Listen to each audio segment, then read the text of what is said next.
तर नमस्कार शेतकरी मित्रांनो.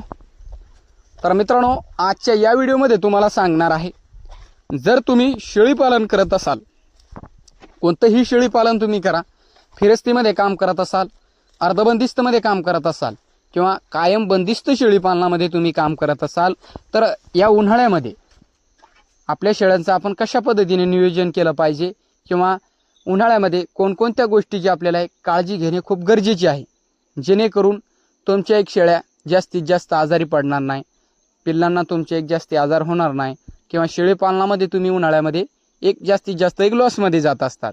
तर एक कशा पद्धतीने ते सुद्धा तुम्हाला आपण सांगणार आहे. आणि जर तुमचा एक पत्राचा शेड असेल आणि अर्धबंदिस्तमध्ये किंवा पूर्णतः बंदिस्तमध्ये जर तुम्ही काम करत असाल शेळी पालनामध्ये, तर तुम्हाला एक अडचणी काय काय येतात ते सुद्धा तुम्हाला सांगणार आहे आणि कोणकोणत्या गोष्टी तुम्ही त्याच्यामध्ये केल्या पाहिजे ते सुद्धा तुम्हाला आज आपण या व्हिडिओमध्ये सविस्तर माहिती सांगणार आहे. शेवटपर्यंत व्हिडिओ नक्कीच बघा, पूर्णतः मोकळी चर्चा होणार आहे. सुरुवात जर बघण्यात झाला मित्रांनो, तर काही मित्र फिरस्तीमध्ये काम करत असेल अर्धबंदिस्त, पण फिरस्तीमध्ये जर काही मित्र काम करत असतील तर ते काय करत असतात, स्वतः मी सुद्धा करतोय, तर ते काही मित्र फक्त आपल्या शेळ्याकडे किंवा मोबाईलकडे जास्त लक्ष देत असतात. कोणती शेळी कोणाला मारायला लागली, हुकून चुकून जर त्यांना राग आला तर ते शेळ्यांना सुद्धा मारत असतात. पण त्याच्यामध्ये जर गाभण शेळ्यांना यांना थोडंफार लागलं तर ती शेळी आपली एक पिलं फेकत असते. आपल्याकडून झालं किंवा जर बायचान्स दुसऱ्या शेळीने एका धडक मारली शेळ्याला, तर तिथे सुद्धा आपली एक शेळी गाबडत असते. दुसरा मुद्दा म्हणजे ज्या टायमाला आपण शेळ्याला सारण्याकडेच काही मित्र लक्ष देत असतात, फक्त शेळी आपली एक सारली आपण त्याची तब्येत चांगली होईल.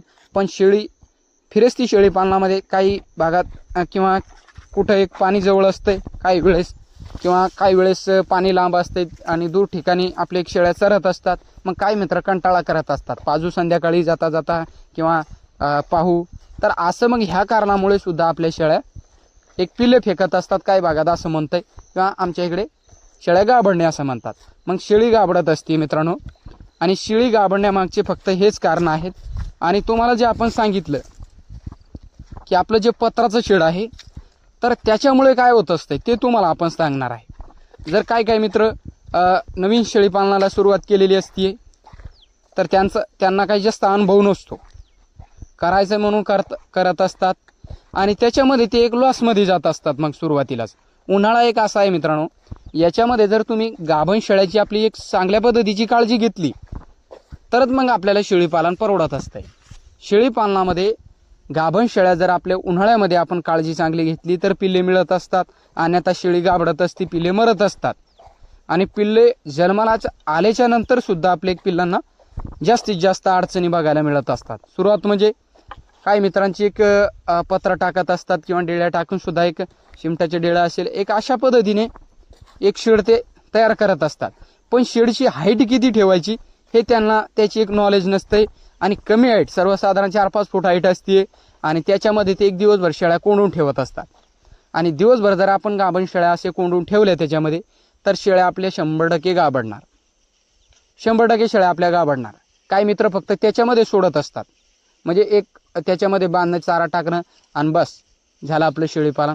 तर असं ह्या चुकामुळे आपल्या शेळ्या जास्तीत जास्त गाभडत असतात किंवा शेळ्या सुधरत नाही. खाली असेल खराब होणार उन्हामुळे, वरून एक गरम त्यांना एक लागत असते, पत्रामुळे जास्तीत जास्त झाड त्यांना लागत असते. आणि खालून सुद्धा काही वेळेस काही मित्र कोबा करत असतात, म्हणजे लेंड्या झाडण्याचं त्यांना टेन्शन आलंच नाही पाहिजे, किंवा आपण एक जसं लेंड्या झाडल्यातलं फास्ट मोकळं माणूस झालं पाहिजे. तर मित्रांनो, जर तुम्हाला खाली कोबा करायचा असेल किंवा शेळी जर तुम्हाला एक तुमची एक ठेवायची असेल कायम याच्यामध्ये, तर तुम्हाला शेडची हाईट मिनिमम 11 फूट 12 फूट याच्यापेक्षा जास्त सुद्धा तुम्ही ठेवू शकता. पण जे पत्राची वरची साईड आहे आणि कोबा जो आहे आपला, त्याच्यामधला अंतर तुम्हाला 10, सर्वसाधारण 11 ते 12 फूट किंवा मिनिमम तुम्ही 10 सुद्धा ठेवू शकता. पण जेवढं तुम्ही उचीला आपलं एक पत्र ठेवत असताल तेवढं तुम्हाला त्याच्यामध्ये जबरदस्त फायदा मिळत असतो, आणि ती आपल्या शेळ्यांना एक झाड लागत असते. तर काही जर आपण केला आणि खाली जर आपल्या शेळ्याखाली कोबा असेल तर मग शेळी आपली 100% गाभडणार. तर मित्रांनो, शेळ्याच्या अंगी आपण तुम्हाला खूप व्हिडिओमध्ये सांगितलं, खूप अशी गरमाट असते, आणि त्या गरमाटाच्या कारणामुळे एक शेळी आपली एक अंगी गरमाट असते, एक खाली कोबा तपत असतो आणि वरून ते पत्र. तर या कारणामुळे आपल्या शेळ्या खाली जर असे सुधारणार नाही, गाभण जर असेल ती 100% गाभणार. तर मित्रांनो, ही चूक कधी करू नका. आणि काही वेळेस मित्र काही पाणी सुद्धा पाजत नाही. एकदा जर चारा पाणी टाकून गेलात तर त्यांच्याकडे ते येऊन पाहत सुद्धा नाही. मग ह्या कारणामुळे सुद्धा ते एक शेळीपालन तोट्यात जात असते. तर मित्रांनो, शेळीपालन फक्त आपण जो करतोय, शेळीपालन आपण करतोय, आपल्याकडे तुम्हाला आपण सांगितलं असेल किंवा सांगितलं नसेल, पण आता तुम्हाला सांगतो आपण, आपल्याकडे जर बंदिस्तमध्ये किंवा अर्धबंदिस्तमध्ये आपल्याला काम करायचं असेल, शक्यतो कायम बंदिस्तमध्ये अडचण जास्त येते, पण अर्धबंदिस्तमध्ये शक्यतो कमी येत असतात. जर आपल्याला 10 फूट जागा असेल किंवा सर्वसाधारण 20 फूट आपल्याजवळ संपूर्ण जागा आहे, तर आपल्याला फक्त 20 फुटामध्ये पूर्णतः शेड नाही बनवायचा. पत्राचा शेड पूर्णतः 20 फुटामध्ये कधीच बनवू नका. 10 फुटच आपल्याला शेळ्यांना रात्रभर बसण्यासाठी तेवढी जागा फक्त शेडसाठी गुंतवणूक करा. तेवढी जर जागा आपण गुंतवणूक केली तर राहिलेला जो एक 10 फूट आहे त्याच्यामध्ये आपल्या शेळ्यांना एक मुक्त संचार किंवा मोकळं फिरण्यासाठी एक कंपाऊंड करा. त्या कंपाऊंडमध्ये आपल्या शेळ्या चारा पाणी खाल्ल्याच्या नंतर त्याच्यामध्ये 4-2 गव्हाणी बनवा आणि त्याच्यामध्ये चारा गिरा टाकला तुम्ही तर शेळ्या आपल्या एक चांगल्या पद्धतीची इकडे तिकडे जाऊन बसत असतात. तर मग इकडे तिकडे बसतात त्यांच्या मर्जीने. ते एक पाणी सुद्धा गव्हाणीमध्ये तुम्ही ठेवू शकता. तुम्हाला कंटाळा येते पुन्हा पुन्हा शेळ्यांना पाणी पाजण्याचं, तर मग तुम्ही तिथे एक जर ठेवला तर त्यांच्या ते मर्जीने पाणी पित असतात.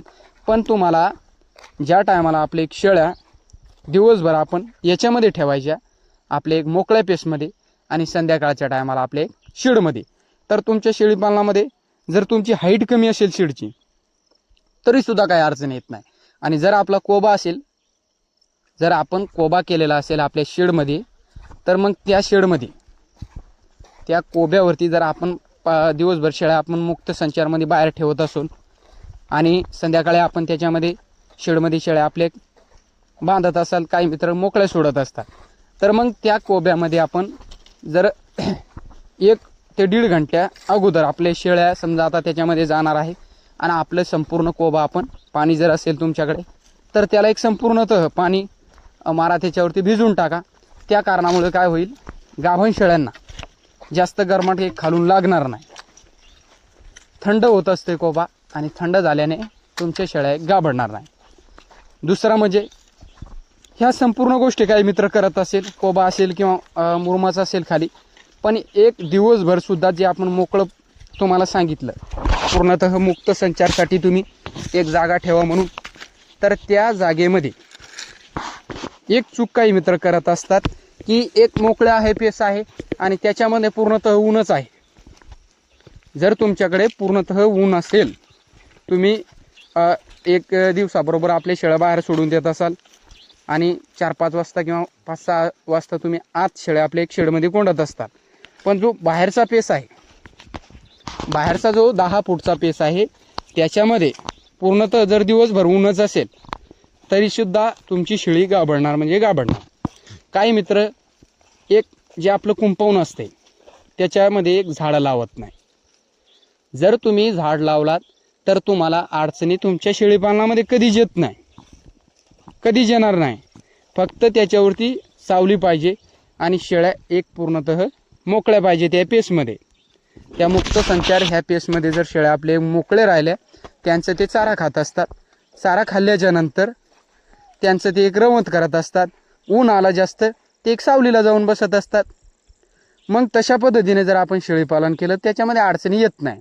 मग काही मित्र झाडं लावत नाही, काय नाही, पण झाडाचा तुम्हाला एक जबरदस्त फायदा आहे. तुम्ही त्याच्यामध्ये बाहेरून आपले एक आंब्याचं झाड लावू शकता. शक्यतो तुम्ही लिंबाचं झाड लावा. लिंबाचा झाड असा आहे, याचा जर पाला जर खाली पडत असेल, आपले पिल्ले लहान शेळ्या खात असतील बंदिस्तमधल्या, त्यांच्या पोटामध्ये जंत होत नाही. नॅचरल पद्धतीने डिवॉर्मिंग होत असती किंवा तोडूनसुद्धा तुम्ही त्यांच्या समोर एक टाकू शकता. दुसरा फायदा असा आहे की आपण याला एनी टाईम ठेवू शकत नाही. झाड जो आपण एनी टाईम याच्यामध्ये ठेवला या मोकळ्या पेसमध्ये, तर येणाऱ्या काळामध्ये बरसातीमध्ये याच्यामध्ये मच्छर होत असतात.